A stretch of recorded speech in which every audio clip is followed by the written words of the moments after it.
Sa dami ng pagpipilian nating motor ngayon dito sa Pilipinas ay hindi na natin alam talaga kung alin sa mga ito ang ating bibilhin. Dahil talaga namang napakaraming pagpipilian sa mga underbone, scooter, maxi scooter, and syempre sa mga pang tricycle o pang business na motorsiklo. Pero kung ang hanap mo ay yung comfort lalo na sa mga long ride, and syempre yung maaasahan mo sa araw-araw at hindi ka bibitinin sa mga rides mo, narito ang 6 na scooter na siguradong magugustuhan mo. So dito mga tol ay tatalakayin natin ang mga 150cc category na maxi scooter tulad ng Yamaha NMAX 155 at Aerox 155. And sa Honda naman meron tayong ADV 160, PCX 160, Click 160 at Airblade 160. Kaya kung ikaw ay nagbabalak ng maglabas ng bagong motor ngayon 2024, mabuting panoorin mo tong video na to. Dito sa video na to ay bibigyan kita ng idea kung ano ba yung babagay sa'yo o sa riding style mo. At kung ang napupusuan mo yung scooter, tapusin mo tong video na to. Bago ang lahat mga tol, kung bago ka lang dito sa ating channel, huwag kalimutang mag-subscribe at paki-on na rin ang notification bell para ma-notify ka pag may bago tayong upload. Meron din tayong Facebook page, paki-like and follow na rin. Maraming salamat mga tol.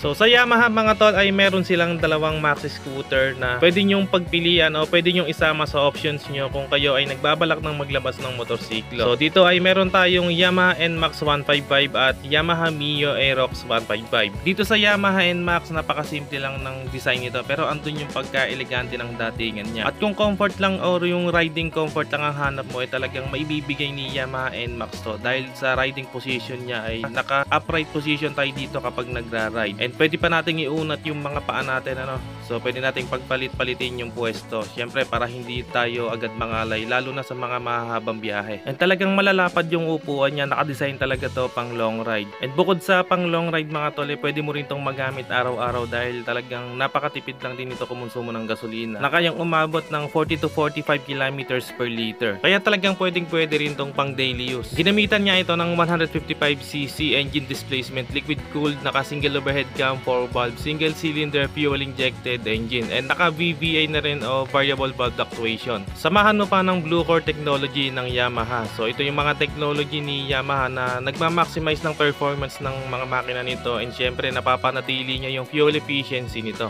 Kaya naman ito mag-produce ng 11.3 kW at 8,000 RPM at max torque na 13.9 Nm at 6,500 RPM. Connected to V-belt automatic transmission. Pagdating naman sa mga features na ino-offer nitong Yamaha NMAX 155, naka LED na yung mga ilaw nito except sa mga signal lights. And sa meter panel nito naka multi-function, full digital speedometer na tayo dito. And meron itong Y-Connect kung saan pwede natin i-connect yung smartphone natin. Meron itong electric power socket syempre para sa mga mobile gadget natin. So pag maglo-long ride tayo, hindi na tayo mangangamba na malolobat yung mga cellphone natin. At nakakilis na nga rin pala yung susian nito, at ang maganda rito meron na rin siyang hazard lamp. At ang gusto ko dito mga tol ay yung malaki niyang compartment na may capacity na 23.3 liters. Kasya dito yung isang full face helmet mga tol, and syempre pwede rin natin paglagyan ng iba pa nating gamit tulad ng mga bag, jacket, etc. At ang isa pa sa nagustuhan ko dito ay andito yung fuel tank niya So talagang napaka-convenient nito kapag magpapagas tayo dahil hindi na natin kailangan bumaba ng motor. At ang maganda rito, meron itong 7.1 liters capacity o fuel tank capacity. So napakalaki ng para dito sa Yamaha NMAX 155. So hindi tayo talaga mabibitin sa mga long ride natin. Other features o safety features dito sa Yamaha NMAX, equip ito ng stop and start system. So nakakatulong din to para mas tumipid pa sa gas yung motor natin.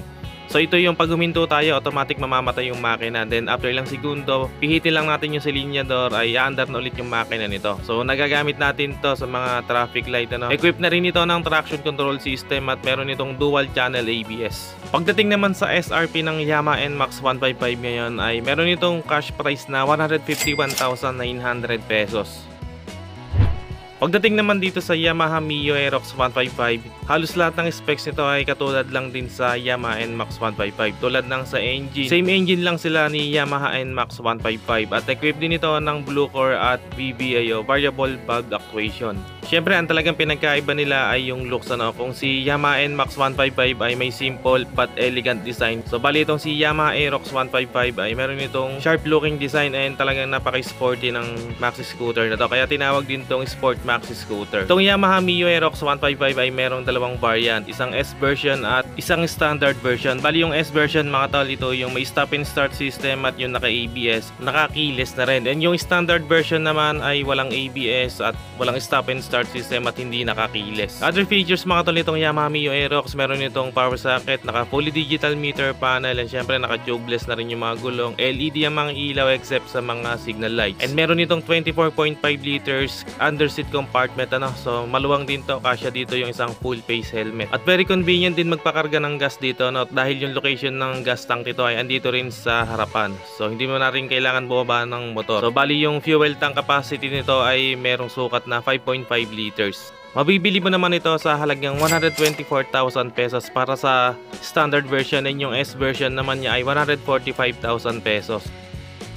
At kung Honda naman ang hanap mo, meron silang apat na maxi scooter o scooter na nasa 150 o 160cc category. Andito ang ADV 160, Click 160, PCX 160 at Airblade 160. Pare-pareho lang naman yung mga makina nito, pero nagkaiba lang to sa mga engine tuning. Siyempre iba-iba rin yung category niyan. So unahin na natin tong si Honda Click 160. So bagay na bagay ito sa mga binata dyan, sa mga estudyante, sa mga naghahanap ng pang-service araw-araw. So ito yung para sa inyo, Honda Click 160.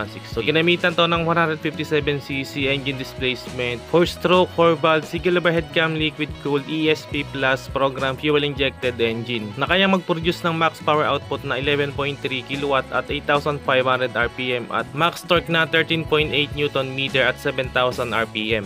Pagdating naman sa mga features na ino-offer nitong Honda Click 160, and naka LED lahat ng ilaw, naka fully digital meter panel. So dito natin makikita yung mga info na kailangan natin, tulad ng speedometer, odometer, trip meter, fuel gauge, average fuel consumption, at meron na rin itong battery voltage, etc. Meron na rin itong USB charging port at meron itong malaking compartment na pwede rin natin paglagyan ng mga extra luggage natin. Nakakilis na nga rin pala to mga tol, at meron itong idling stop system. So katulad lang din to ng sa Yamaha yung stop and start system, kung saan pag huminto tayo halimbawa sa traffic light, automatic mamamatay yung makina, and after lang segundo pihitin lang natin yung silinyador kung saan na rin mag-i-start yung engine niya. And sa mga brakes naman mga tol, naka disc brake to sa unahan and naka drum brake naman sa likod. Ang maganda rito, meron itong combined braking system. So bali CBS version nga pala to mga tol, hindi dinala sa Pinas yung ABS version nito. CBS o yung combined braking system mga tol ng Honda, ito yung kapag ginamit natin yung rear brake o pag piniga natin yung left lever, sasabay naman yung front brake nito ng mga 30%. Sa fuel consumption naman ito mga tol, kaya nitong umabot ng 46.7 km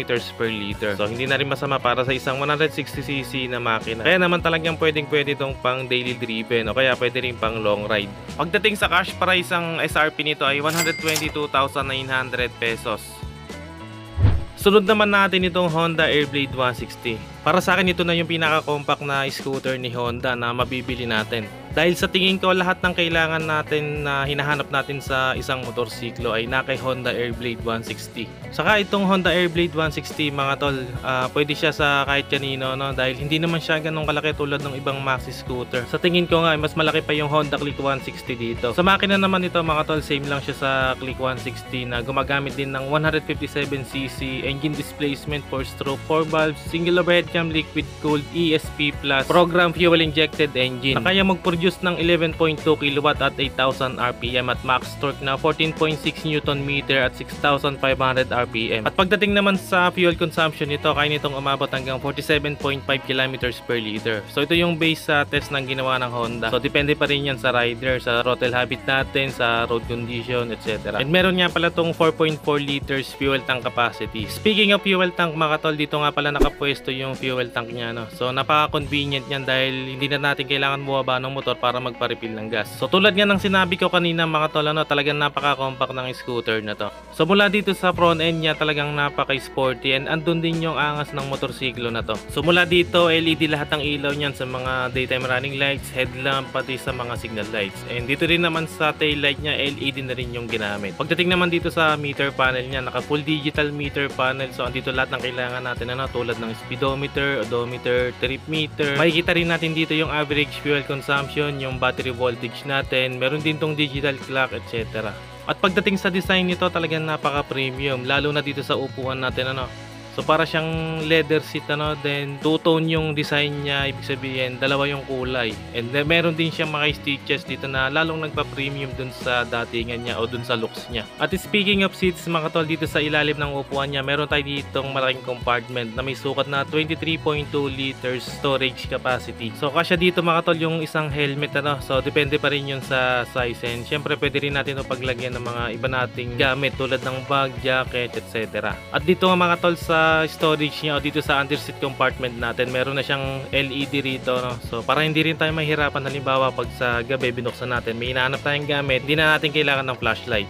At meron din siyang USB charging port dito no? So mas maganda sana kung doon na lang inilagay sa unahan ano? Sa ilalim ng handlebar. So para mas convenient para dun sa gagamit. Siguro sa susunod na version itong Honda Airblade 160 ay ilalabas na nila yung USB charging port para syempre mas convenient sa rider. Equipped na nga rin pala to mga tol ng idling stop system, kung saan pag guminto itong motor na to, automatic na mamatay yung makina niya. Then after lang segundo, pag pinihit natin yung silinyador, aandar na ulit ito. Usually magagamit to sa mga traffic lights ano, lalo na doon sa matagal yung countdown ng traffic lights. So nakakatulong din tong mapaganda yung fuel consumption niya dahil habang nakahinto, hindi ito mag-aaksaya ng gasolina. So bali nakakabit din to dun sa Click 160, sa ADB 160 at dun sa PCX 160. Nakakiles na nga rin pala to mga tol, at equip ito ng answer box system at anti-theft alarm. At ang maganda rito sa scooter na to mga tol, naka dual shock absorber yung rear suspension natin. So ito yung kadalasan na hinahanap ng iba dun sa Click 160. Nagtataka lang ako pwede naman silang mag Honda Airblade dahil naka dual shock absorber yung rear suspension nito. And para dun sa safety features nito no, sa front brakes niya, equip ito ng ABS o anti-lock braking system. So bali sa ABS na to ay mape-prevent yung pag-lock ng brakes natin. So pag wala kasing ABS, kapag nag-sudden brakes tayo, may tendency na mag full stop yung front tire natin na pwede mag-cause sa pag-gasemplang. Pagdating naman sa presyo nito, ang cash price niya ngayon ay 125,900 pesos. Sunod naman natin mga tol itong Honda PCX 160. So meron itong dalawang variant, ang CBS at ABS. So yung CBS nga ay yung may combined braking system at yung ABS ay yung anti-lock braking system. So yun nga, same lang to ng engine dun sa mga nauna nating nabanggit na scooter ni Honda. So ang pinagkaiba nito ay talagang meron itong napaka-eleganting datingan. So bukod nga dun sa napaka-eleganting disenyo nito, talagang napaka-sporty rin ng datingan niya. So meron itong mga LED lightings mula dun sa headlamp hanggang dun sa tail light.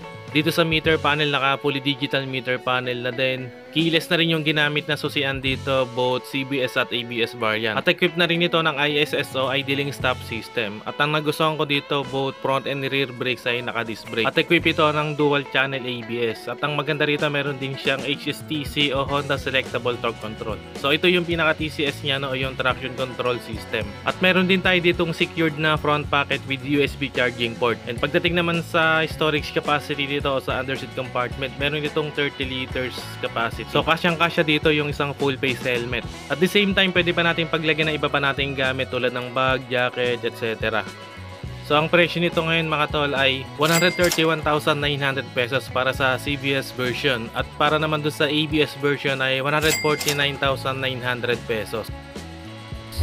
Kung mahilig ka naman sa mga adventure ride, yung tipong dadaan ka sa mga ilog, sa mga rough road, abay mag ADV 160 ka dahil ito yung perfect sa mga ganong ride. All terrain kumbaga itong ADV 160. So naka 160cc engine din ito, naka liquid cooled 4-stroke single overhead cam 4 valves, naka ESP plus fuel injected engine. Na kayang mag-produce ng max power output na 11.8 kW at 8,500 RPM at max torque na 14.7 Nm at 6,500 RPM. At talagang malayo-layo rin yung mararating mo kapag naka full tank ka nito no? Dahil meron itong sukat o meron itong fuel tank capacity na 8.1 liter at samahan mo pa ng fuel consumption na 45 kilometers per liter. Pagdating naman sa mga features na ina-offer nito, yun nga, naka LED lahat ng ilaw nito, naka fully digital meter panel, merong USB charging port sa left pocket, at ang maganda rito, meron siyang cover kaya secured din yung cellphone natin. And meron itong large underseat compartment ano, na syempre kasya din yung isang full face helmet, at the same time yung iba pa nating gamit ano, tulad ng bag, jacket, mga basic tools, etc. Equipped din ito ng idling stop system, naka keyless na rin, at ang maganda rito, equipped din ito ng ABS o anti anti-lock braking system, kaya lang doon lang sa front brakes. At meron din itong HSTC o Honda Selectable Torque Control. Pagdating sa mga suspension, yung suspension niya ay made by Showa. At dito sa rear suspension niya, naka-twin sub-tank rear suspension tayo dito by Showa. So dahil adventure scooter to, dun sa mga gulong natin naka-double purpose tire tayo. So pwedeng pwede on and off-road.